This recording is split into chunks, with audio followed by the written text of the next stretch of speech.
Hello folks, Sam Owens here, and I've got a tool here that is great if you're going to do tile flooring or working with tile or brick or any of that masonry type cutting. This is it. Okay, it's the VEVOR Wet Tile Saw. And this is the user manual. Here's the pieces you get. There is some assembly, not very much. We'll go through the manual just briefly to see some safety stuff. Up to the right, you're going to have a lot of information that's going to be supportive with things about the product that I might not be saying, paying attention to, getting this set up for a demonstration. Okay. Here it is, the user manual, and right away up here, intended use for wet tile saw. It's only supposed to be for cutting brick, stone, floor, and wall tile, etc. The machine is not for the professional version, so it's for occasional uses and stuff, not what you'd be in a business for.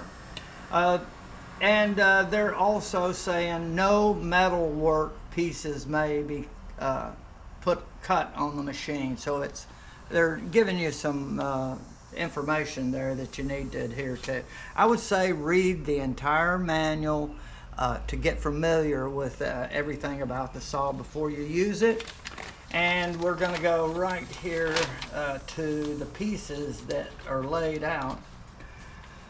There's warnings and stuff that you should look at. Right here is identifying all of the components of the saw, and over here in a list, and they've got arrows pointing to all of it. So that'll help you with the assembly. And technical data and the before you start the equipment, there's information here that you need to check with. Don't have it plugged in, things like that.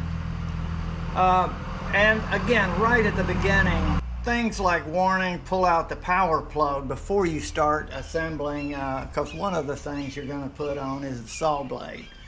Mounting the cutting blade. So that's the first thing we're going to do, and there's two tools right here that are going to be used. One is a straight and one has an angle, and you'll see that this is for the nut and this is for the hub. And so I'm going to tilt this for you just so we can see where it goes. Dry. Now this is not tight, so I'll loosen this nut up right here. And there's two of these little flanges that kind of sandwich the blade here. So you just take one off, you don't have to take the other, and it fits like that. Put this over to the side and observe the arrows. That's the direction it's supposed to spin. And so you will put this right in here, put it right over, and it should lay flat on the other flange. And this one lines up with that shaft. And then you put your screw on, goes clockwise. And here's where you use the two tools to lock it down. So you put this one right here and this, and you give her a good tightening like that. Okay, and it's on there good. Okay, now let's go to the next step. Okay, right after the blade is installed, then the lower blade guard should be installed. Now, the screw is already attached, which mounts these two together, so you don't have to do anything there. But here's the way this goes on. This is going to protect the bottom part of the blade, that nothing can come up underneath there, like your hand or what have you, and touch the blade. So to install this, it won't go on just like, you have to kind of tip it down like this and get the blade down in here, and then you can rotate it up. So just push it in here like this and then rotate it down. And before I do that, there's a screw a screw thread here and over here that these two screws are going to go into with a Phillips screwdriver. So here's what we do. Go right over, and then you can actually feel up in there, you'll feel it. So you have to line that up, so lift it up and get this guided in until you feel it. And right there, I've got it. And now I'm going to get the other side, and you just move it back and forth until it lines up. Yep, there it is. And you just screw it down. Now, one thing in testing this out, I found that you may hear the blade hit the cover while it's being screwed down. So when you get close to the end, kind of check for that. Keep tightening. Okay, after we get the cutting blade and the lower blade cover in place, we've got the next thing is to mount the upper blade guard. Now, there's no real explanation or any pictures that show you how to do this, so you could get it wrong, but I'm going to show you exactly how you're going to need to do it. This is the upper blade guard. This is the part that goes up. There's an arrow here also, and you have a locking nut here that holds its tension, and this is going to mount onto the pedestal. Right here is the pedestal that is going to mount right at this location where these two screws are. And there's an Allen tool you get to use that.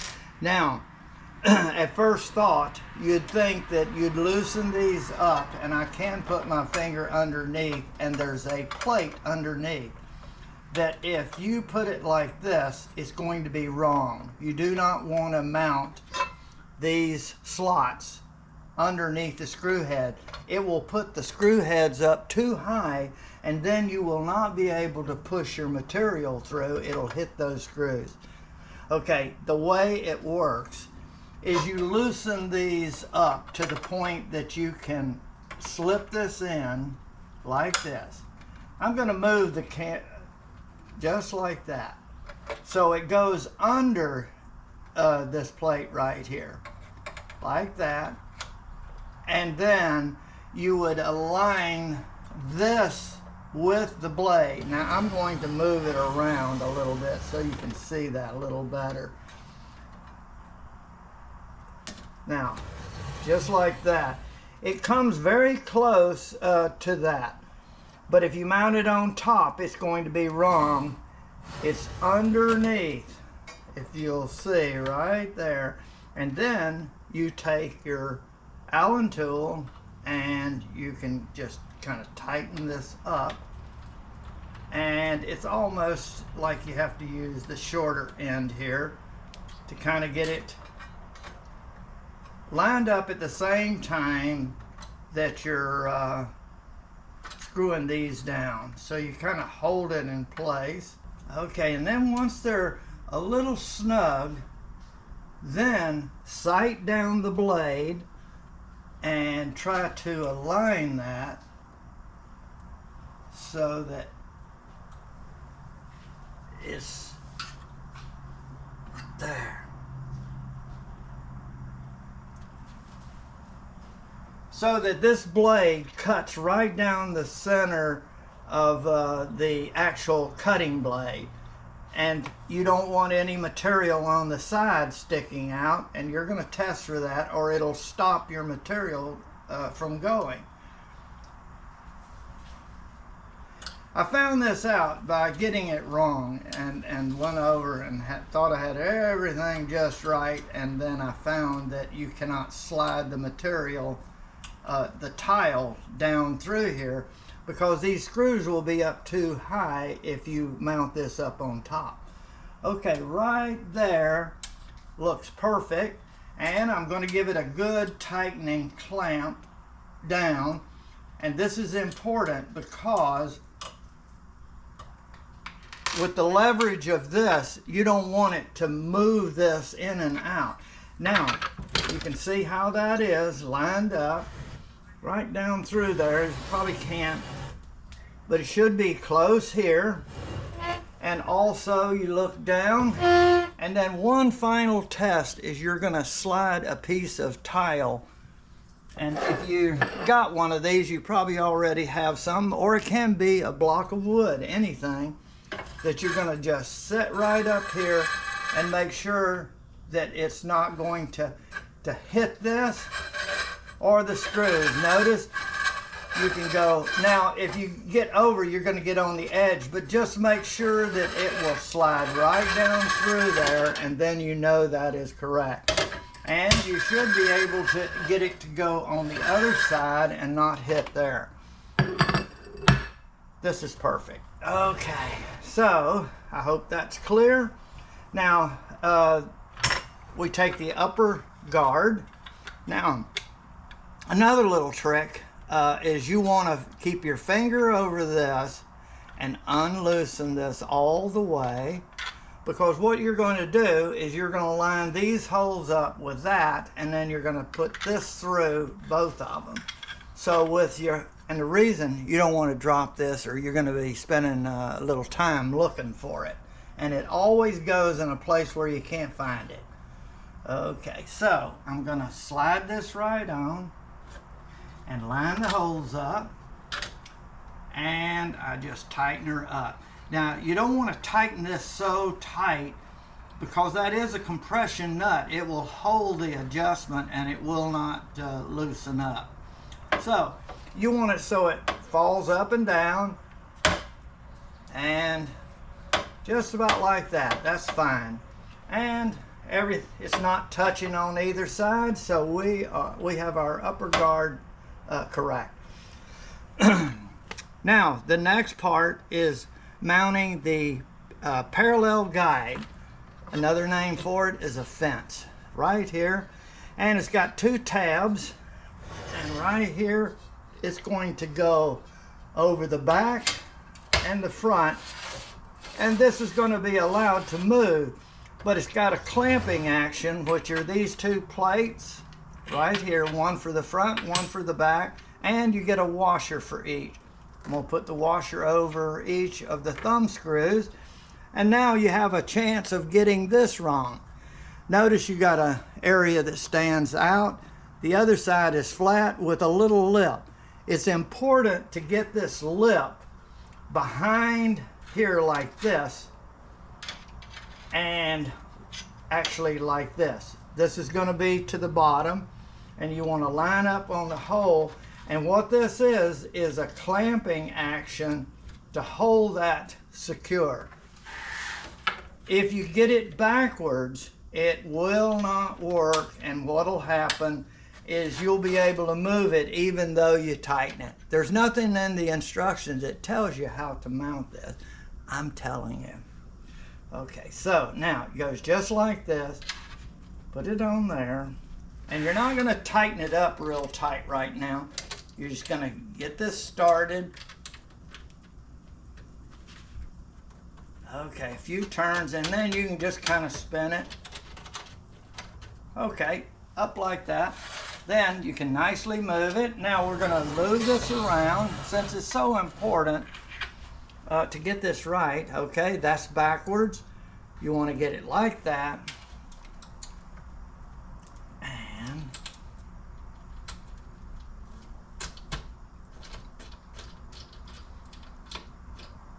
Okay, now if you'll notice, there's graduations, measurements here of inches to the blade. If you want to move this to 5, you just move it right over there. And I'm lining up on 5 there, and I give it a little tension, and you have to kind of hold it or it'll creep on you a little bit. And then over here you move this to 5, and then you tighten them down, holding it in place, and a good firm tightening. And this should be rock solid, shouldn't move, because you're going to be putting pressure against it, and you do not want it to move like this. side pressure to keep it as you're going forward. Okay, that is the parallel guide, and it's installed. And one thing I want to point out about the power switch here while we're viewing it, these are not actually push buttons. That this is in and there's a guard. This is out. Now when you push on this, it does not pop this out. These are touch switches. When you push them in, they make contact and they do not mechanically move out. And at first thought, you may think, well, I want it off, and you think you have to push this. So that's not the case. When you power it up and you want it to start, you just push on that and it'll start. Push on this and it'll stop.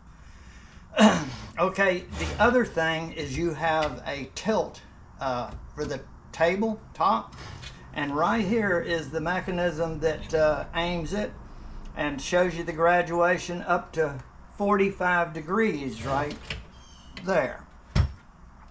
You can tilt it for those angle cuts that you want to have it like this and cut an angle 45 across there that you can have two pieces of tile to line up.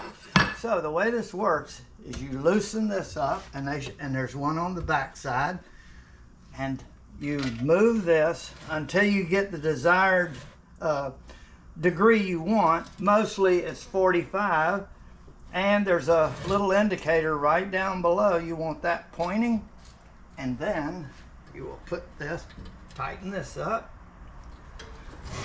and then you would be able to move your fence and put your tile in there and hold it and cut it at that angle. So that is your 45 degree cut that you can do. Okay, but most of the time I think most people want just a 90 degree cut on there.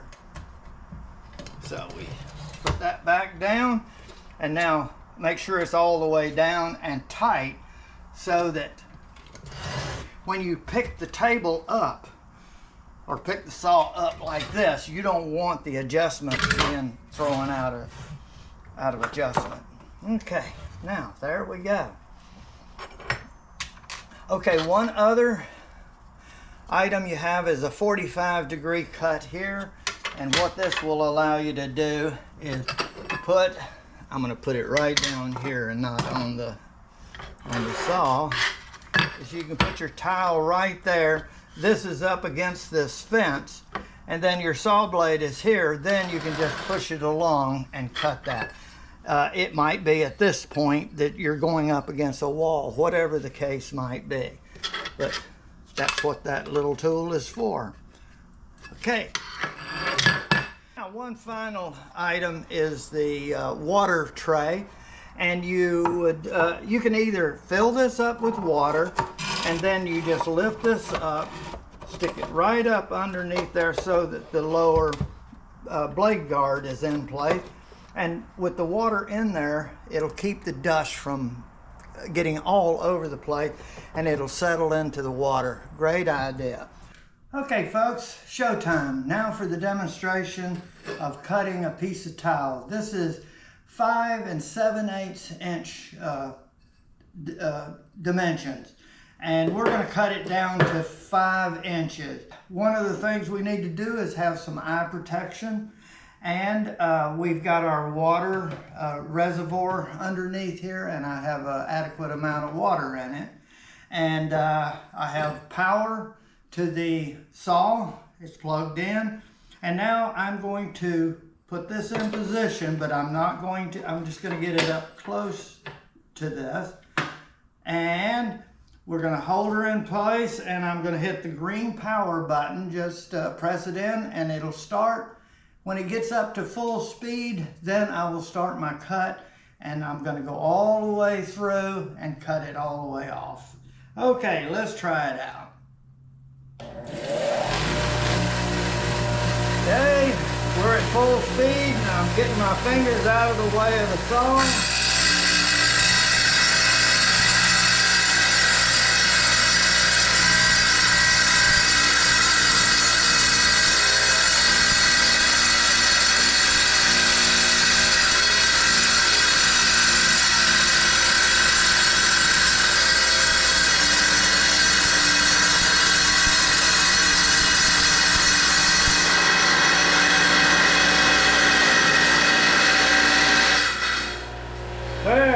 potato, I want to hold it and push the stop button, the red button. Wait till it stops and then we'll move. Okay. Now here's the piece that cut off, and here's my tile. And I'm going to drop the water off. And look at there. Nice piece of tile, nice cut.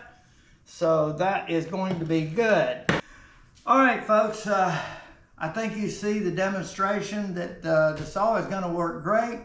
All right, I want to thank you very much for watching my video.